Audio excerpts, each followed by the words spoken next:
Hello friend, नमस्ते, प्रणाम। मैं हूँ रीना यादव। रीना यादव की चैनल पे जितने हमारे भाई बहनें हैं सबको बहुत बहुत स्वागत है। मैं आप सब बीच में बहुत प्यारा छोटा से कजरी गीत लेके आई हूँ। मेरा कजरी गीत पसंद आए तो लाइक सब्सक्राइब शेयर ज़रूर करना। अपना आशीर्वाद दुलार ज़रूर देना। कमेंट बॉक्स में ज़रूर बताना कि मेरा गीत कैसा लगा। ज़्यादा से ज़्यादा शेयर करना। बहुत बहुत धन्यवाद आप सभी को। सखी रेशम की डोरिया बनाव कर गोकुल में झलुआ डवाव करना। सखी रेशम की डोरिया बनाव कर गोकुल में झलुआ डवाव करना।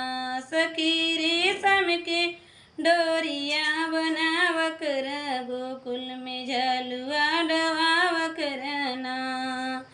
झुलिए झुलिए कृष्ण मुरारी संग में राधा प्यारी। झुलिए कृष्ण मुरारी संग में राधा प्यारी। संग में राधा प्यारी राधा कृष्ण राधा के संग बासिया बजाव कर झलुआ झुलाव करना। सखी गोकुल में झलुआ डवाव कर कृष्ण के झुलाव करना। सखी गोकुल में हलुआ डवाव कर कृष्ण के झुलाव करना। अले सब गाली लैके दादिया ठाड़ी लैके दादी अठाड़ी। कृष्ण कृष्ण सब की मीठ का फोरक रस झलुआ झुलाव करना।